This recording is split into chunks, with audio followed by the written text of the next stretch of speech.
Kilometre लोग bag लिए हुए और जाते थे, और उधर से पुलिस उनको धक्के मार करके उनकी घर की तरफ खदेड़ती थी। उस समय तुर्रम खां जी कहाँ थे? बांटने से सिर्फ विकास नहीं होता है। हमें कहते हमको बैठा करके 2 दिन खिला दोगे, फिर इसके बाद उपास करेंगे। नमस्कार दोस्तों, हम आज उत्तर प्रदेश के गाजीपुर ज़िले में हैं और गाजीपुर में 7 विधानसभा है, जिसके हम उस विधानसभा में है जहाँ पे त्रिवेणी राम यहाँ के विधायक थे, यानी जखनिया विधानसभा में हम। और आप देख सकते हैं हमारे पीछे जो है कि स्कूल है, स्कूल के प्रांगण में आज खड़े हैं और कुछ हमारे साथ सम्मानित लोग बैठे हुए हैं, और हम आज जानेंगे कि 2022 में किसकी सरकार बनेगी, और कुछ नेतागण हैं हमारे साथ। तो चलिए सबसे पहले हम नेताजी से जानते हैं कि इस बार किस मुद्दे पे जो है कि ये जो पार्टियां हैं ये लड़ेंगी चुनाव। थोड़ा सा आज ये पास में जी, आपका स्वागत है जी। क्या नाम है आपका? अंबिका यादव। अच्छा जी, तो क्या लगता है कि 22 में किसकी सरकार आएगी? अखिलेश यादव की सरकार आएगी। अखिलेश यादव जी किस मुद्दे पे लड़ेंगे इस बार चुनाव? के मुद्दे पर लड़ेंगे। विकास के मुद्दे पे? विकास इतना किया है अखिलेश यादव को, किसी पार्टी ने नहीं उतना विकास किया। 4.5 साल योगी जी का बीत गया, इसमें क्या लगता है विकास हुआ है या नहीं? कोई विकास नहीं हुआ है। क्यों? वो तो कहते हैं कि बहुत ज़्यादा हमने विकास किया, राशन बांटे और उसके बाद रोड बनवा दिया। राशन बांटने से सिर्फ विकास नहीं होता है। हमें कहते हमको बैठा करके 2 दिन खिला दोगे, फिर इसके बाद उपास करेंगे। हाँ, राशन बांटने से सरकार नहीं बनेगी जोगी की। हाँ, इस बार अखिलेश की सरकार बनेगी। तो क्या, और अखिलेश सरकार तो पीछे भी थी, अभी जो है कि इसमें जो है कि कई नौकरियां जो है कि वैकेंसियां निकली हैं अभी तत्काल में ही। कोई वैकेंसी फाइनल में नहीं पहुंची है। किसी वैकेंसी जो है कोई सफल नहीं हुई है जोगी जी की। आज तक कोई वैकेंसी जोगी की सफल नहीं हुई है। हाँ, तो योगी जी का क्या लगता है किस मुद्दे पे वो लड़ेंगे इस बार? कोई सब मुद्दा उनका मतलब जो है बेकार है, सब मुद्दा। हाँ, फेल है। हाँ, कोई भी मुद्दा नहीं दिखाई दे रहा। राम मंदिर तो इतना सालों से बना, जो लटका था उसको जो है कि बनवा दिया उन्होंने। पूजा करने से पेट भरेगा? पूजा करने से तो पेट भरेगा नहीं। नौकरी मिलेगी तभी तो पेट भरेगा। और किसानों के लिए बिल लाए थे, अभी किसानों के लिए बिल लाए थे जो है कि अब वापस कर लिया इन्होंने। वो जुमला है उनका। हाँ, वापस तो कर लिए विधानसभा में, वापस हो गया। वापस कर लिए तो उनकी सरकार नहीं बनेगी फिर। हाँ, ऐसा क्यों? कोई विकास नहीं किया उन्होंने आज तक। हाँ, चलिए और कुछ लोग हम लोग जानते हैं जी। क्या जी, अपना परिचय दीजिए। मेरा नाम मुंद्रिका चौहान है जी। तो आप ये बताइए कि आप प्रदेश सचिव हैं, तो आप जैसे कि अखिलेश यादव जी से अब तो गठबंधन हो गया है जनवादी पार्टी का, तो आप ये बताइए कि जो पूरा चौहान समाज है, क्या ये गठबंधन करने से जो है कि इनके साथ आ जाएगी अखिलेश यादव के साथ? जी, बहुत उत्साहित है चौहान समाज, क्योंकि चौहान समाज को बीजेपी से कहीं कोई सम्मान नहीं मिला है। बीजेपी से त्रस्त हो गए हैं चौहान समाज के सारे लोग, और चौहान समाज ही नहीं, पूरे बैकवर्ड समाज की जितनी भी पार्टियां हैं, सारी पार्टियां अखिलेश जी के साथ में जुड़ रही हैं, उनसे जुड़ रही हैं, और सारे लोग मिल करके 2022 में अखिलेश यादव की सरकार बनाएंगे। चौहान समाज जितने भी हमारे वीडियो देखते हैं उनको आप किस आधार पे उनको भरोसा दिलवाएंगे?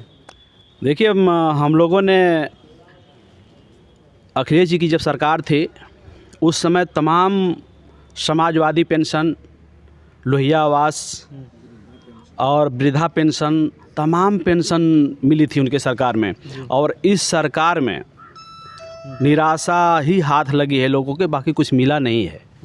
इसलिए जो है कि और अपने लोगों को हम निवेदन और आग्रह करते हैं, आग्रह क्या, सारे लोग जो है कि अभी आपने देखा होगा लखनऊ में रमाबाई अंबेडकर पार्क में बहुत बड़ी रैली का आयोजन हुआ था जी, और जिसमें पूरे प्रदेश के लोग वहां आए थे और अपनी ताकत दिखाए, और उस ताकत को देख करके योगी और मोदी सारे लोग हिल गए हैं, और हिलना भी उनका। तो अभी तो 19 तारीख को इनका प्रोग्राम था बीजेपी वालों का, ये गाजीपुर में, इनमें भी तो भीड़ जुटी थी। अब कितना भीड़ जुटी थी, जो लोग वहाँ गए होंगे उनसे पूछेंगे तो पता चलेगा कि कितना भीड़ था और वहाँ पे आया कौन था। वही मंत्री आई थी, वही एक्टर्स आई थी जो मनमोहन सरकार में चूड़ियाँ लेकर दौड़ती थी और गैस का सिलेंडर लेकर के रोड पर बैठ जाती थी। ना तो अब उसको कहीं चूड़ियाँ मिल रही है और ना तो गैस सिलेंडर की फिक्र है उसे। आज जो है कि एक एक दाना को मोहताज है लोग। फ्री में कनेक्शन तो मिल गया लोगों को, लेकिन गैस भराने के लिए पैसा नहीं है उनके पास। वो आई गाजीपुर में अगर किसी से पूछी है वो स्मृति ईरानी कि नहीं भैया आप गैस कैसे भरवाते हैं, गैस आपके घर में है कि नहीं, चूल्हा जलता है कि नहीं जलता है, किसी से अगर पूछा होगा तो आप हमको बता दीजिएगा। तो सभी लोगों को तो फ्री में उन्होंने जो ये गैस तो बांटा है ना सभी लोगों को। देखिए फ्री में कनेक्शन देने से कुछ नहीं होता है।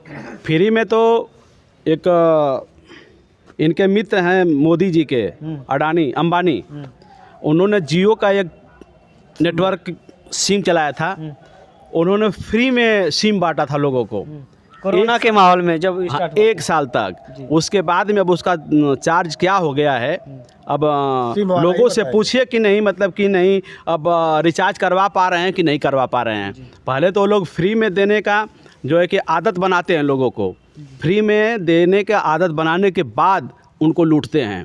जिस तरह से आज आप उत्तर प्रदेश में देख लीजिए कि आज जो है कि चुनाव आ गया है तो ये लोग नमक बांट रहे हैं लोगों को, तेल बांट रहे हैं लोगों को। अगर बांटना ही था तो कोरोना के टाइम में दर दर के जो ठोकरें खाते थे लोग, उनको मिलना चाहिए था इनको, मोदी जी को। मोदी जी अभी आप बनारस में देखे होंगे कि उन्होंने 222 मजदूरों के साथ में बैठ करके खाना खा करके बहुत बड़े अपने आप को तुरम खां समझ रहे हैं। अगर तुरम खां समझना है उनको और तुरम खां बनना था तो कोरोना के टाइम में जितने लोग रोड पे भटक रहे थे उनकी मदद करते, तब तुर्रम खां कहे जाते हो कि हाँ कोई तुर्रम खां है जो कि नहीं दूसरों की मुसीबत को अपनी मुसीबत समझ रहा है। क्योंकि हम लोगों ने उस मंजर को अपने आँखों से देखा है। कोरोना का जो मंजर था उसको हम लोगों ने अपने आँखों से देखा है। उस समय में मुंबई में था, मुंबई में कम से कम 8-8 किलोमीटर लोग बैग लिए हुए और जाते थे, और उधर से पुलिस उनको धक्के मार करके उनकी घर की तरफ खदेड़ती थी। उस समय तुर्रम खां जी कहाँ थे? देखिए उस पर हम कुछ नहीं कहेंगे, क्योंकि मंदिर और मस्जिद, हिंदुस्तान पाकिस्तान, हिंदू मुसलमान, इसी नाम पे उनको राजनीति करना है। राजनीति अगर उनको करना है, मैं तो कहता हूँ कि मोदी जी सिर्फ दूसरे की बात नहीं सुने। 2014 से पहले जितना उन्होंने भाषण दिया है, अपने पुराने भाषणों को सुन करके और उस कामों को अमल करें, फिर आ जाएगी उनकी सरकार। फिर उनकी सरकार आ जाएगी। मैं समझूंगा कि नहीं हाँ मोदी जी अपने वादों से मतलब कि खरे उतर रहे हैं और वो चीज़ उनको याद है। 2014 से पहले का कोई भी उनका वीडियो निकाल करके आप देख लीजिए कि उससे पहले वो क्या बोले थे और अब क्या कर रहे हैं। सीधा उल्टा कर रहे हैं। वो पहले बोलते थे कि मैं देश नहीं बिकने दूंगा, देश नहीं झुकने दूंगा। आज सारा काम कर रहे हैं। देश भी उन्होंने बेच दिया और देश को भी झुका दिया उन्होंने। अब इससे पुलवामा हमला था तो वो तो कहे थे कि हम जो है कि जाकर अथवा पाकिस्तान में उसका बदला लिए हैं। देखिए वो क्या बदला लेंगे? बदला लेना उनका काम है, सैनिकों का काम है। और देखिए सैनिकों के ऊपर भी बहुत काफ़ी चीज़ें हैं। सैनिकों के नाम पे जितना पैसा मिलना चाहिए, जितने भी शहीद हुए हैं, पूछिए किसी को मिला है उसका मुआवजा? मात्र एक भाषण और कागज़ तक ही सीमित रह गया। हम कई लोगों से मिले भी हैं जिनको कुछ मिला नहीं है। शहीद होते हैं वो बेचारे और तुर्रम खाएँ बनते हैं कि नहीं हम जा कर के बदला ले लिए। अगर बदला लेना है तो चलिए सीमा पर चलाइए बंदूक, तब पता चलेगा।